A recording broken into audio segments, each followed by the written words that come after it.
اور جب مسلمانوں نے امام الانبیاء سرکار دو عالم صلی اللہ علیہ وسلم کی زندگی سے واقفیت کو چھوڑا اور مسلمان آپ صلی اللہ علیہ وسلم کی زندگی پہ عمل کرنا انہوں نے چھوڑا، اپنے نبی کی زندگی کو بھلایا تو اللہ نے بھی بھلا دیا۔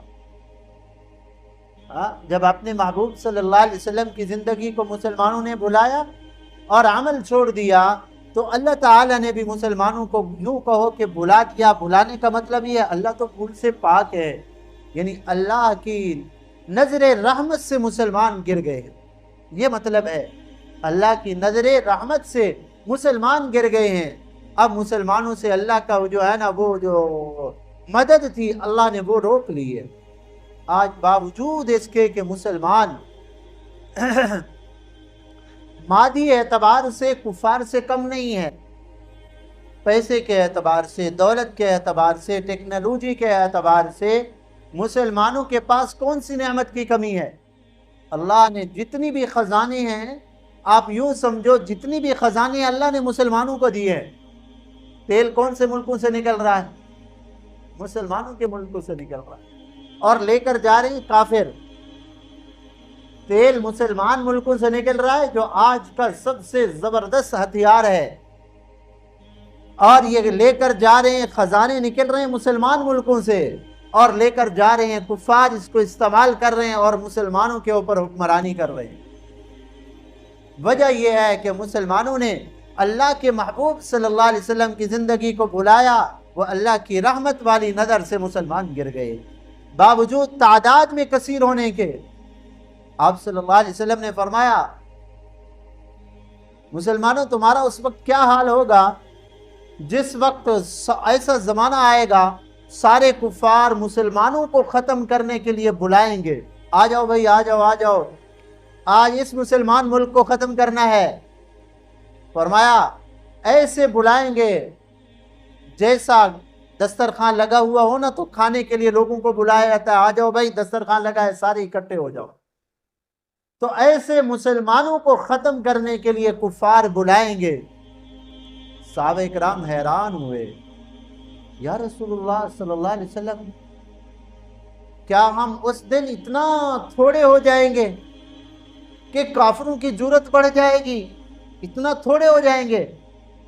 صحابہ کرام کی تعداد 1500 تھی، کافروں کو جرت نہیں ہوتی تھی مسلمانوں کی طرف آنکھ اٹھا کر دیکھنے کی۔ 1500 2000 جب غزوہ حنین کے لیے جا رہے تھے اس وقت 10,000 لشکر تھا، بس اتنا لشکر مختصر تھا اور پوری دنیا کفر تھی سامنے۔ اب یوں دیکھیں نا ذرا، ایک طرف 10,000 مسلمان اور سامنے پوری دنیا کفر ہے، پوری دنیا کفر، لیکن ان کو جرت نہیں کہ مسلمانوں کے اوپر نظر اٹھا کر دیکھیں۔ جب غزوہ احزاب کے لیے کافروں کا 10,000 کا لشکر آیا غزوہ احزاب کے لیے، جس کا ذکر اللہ نے سورۃ الاحزاب میں بھی ذکر کیا ہے، اس وقت مسلمانوں کی تعداد 1500 تھی، کافروں کا لشکر 10,000 تھا۔ جب وہ خائب و خاسر ہو کر لوٹا نا، آپ صلی اللہ علیہ وسلم نے فرمایا الآن نغزو، آج کے بعد مسلمان ہی آگے بڑھ کے حملہ کریں گے، کافروں کو جرت نہیں ہوگی آئندہ حملہ کرنے کے لیے۔ تو صحابہ اکرام کے ذہن میں یہ آیا کہ آج تو ہماری 1500 2000 تعداد ہوتی ہے تو کافروں کو جرت نہیں ہوتی، تو کیا آخر زمانے کے اندر ہم اتنا تھوڑے ہو جائیں گے کہ کافروں کی اتنا جرت بڑھ جائے گی کہ وہ ایسے بلائیں گے مسلمانوں کو ختم کرنے کے لیے جس طرح کھانے کے لیے لوگ بلائے جاتے ہیں۔ وَبِقِلَّةٍ یا رسول اللہ، اللہ کے محبوب ہم اتنا تھوڑے ہو جائیں گے کفار کی جرت بڑھ جائے گی؟ یہ دور ہم دیکھ رہے ہیں نہیں دیکھ رہے؟ قریب کے اندر افغانستان کے اوپر نیٹو نے حملہ کیا، ساری دنیا کفر، نیٹو کیا ہے؟ ساری دنیا کفر اکٹھے ہو کر، اور ساتھ مسلمانوں نے بھی جو ہے نا ان کا ساتھ دیا۔ آج غزہ فلسطین کے اوپر ساری دنیا کفر اکٹھی ہے اور مسلمانوں کو سانپ سونگھ گیا ہے۔ جو مسلمان ملک کے حکمران ہیں بے غیرت بنے ہوئے ہیں، بے غیرت، معصوم لوگ ذبح ہو رہے ہیں، قتل ہو رہے ہیں، اور ان کی زبان کے اندر اتنا طاقت نہیں کہ وہ 2 لفظ ان کی ہمدردی کے بول سکیں. تو ساری دنیا کفر مل کر غزہ کی پٹی کتنے کی ہے؟ کتنی کلومیٹر؟ چند کلومیٹر ہے. نہتے مسلمان لبنان کے اوپر ساری دنیا کفر اکٹھے حملہ کر رہی ہے. دکھانے کے اعتبار سے تو فلسطین ہے نا، یہ فلسطین کچھ بھی نہیں ہے. وہ اسرائیل کچھ بھی نہیں ہے. پیچھے اس کے ساری دنیا کفر اس کی پیٹھ کے اوپر کھڑی ہے. تو یہ بلا رہے ہیں نا مسلمانوں کو ختم کرنے کے لیے. اور ساری دشمن ملک کی ایجنسیاں ہمارے ملک پاکستان کو نقصان پہنچانے کے لیے ایڑی چوٹی کا زور لگا رہے ہیں.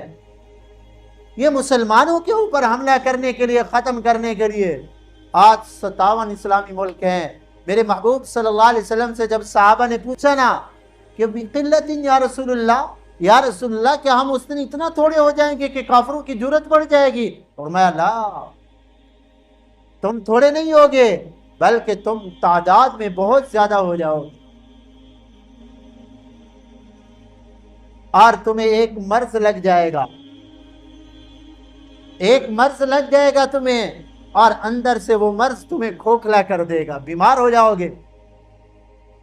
ہاں، جیسے لکڑی کو جو ہے نا، وہ لکڑی کھانے والا جو کیڑا ہوتا ہے اندر سے کھاتا ہے لکڑی، باہر سے ٹھیک نظر آ رہی ہوتی ہے اور اندر سے کھوکھلا، کچھ بھی نہیں. فرمایا تمہیں ایک مرض لگ جائے گا، الوہن، وہ مرض ہے وہن. وہن کیا چیز ہے؟ آپ صلی اللہ علیہ وسلم نے فرمایا موت کا ڈر تمہیں لگ جائے گا کہ اوہ ہم نے تو 1000 سال زندہ رہنا ہے، منصوبے بنا کے بیٹھے ہوگے.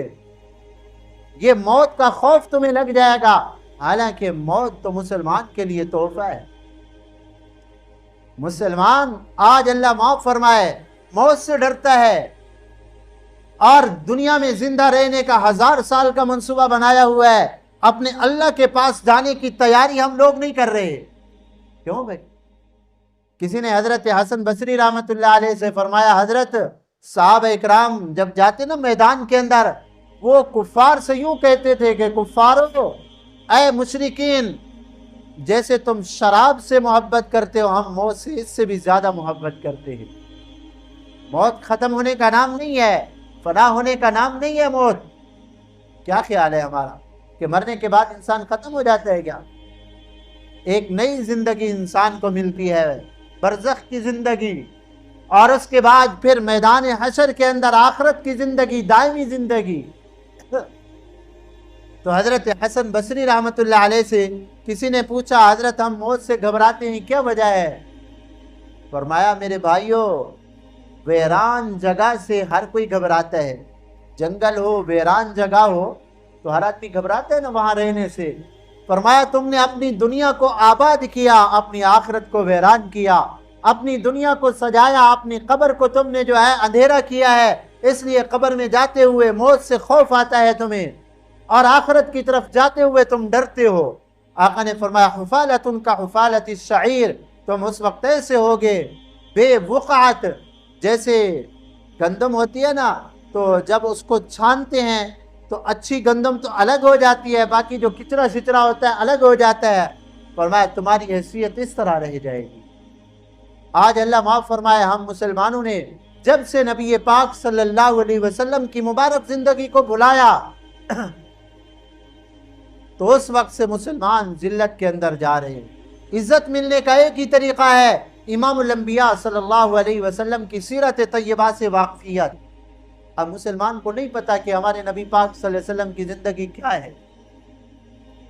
تو سیرت کے عنوان سے، سیرت کے حوالے سے پچھلے کئی خطبات سے میں آپ صلی اللہ علیہ وسلم کی زندگی کے واقعات اور ان سے ملنے والی جو ہمیں ہدایات ہے اس کو ذکر کر رہا ہوں.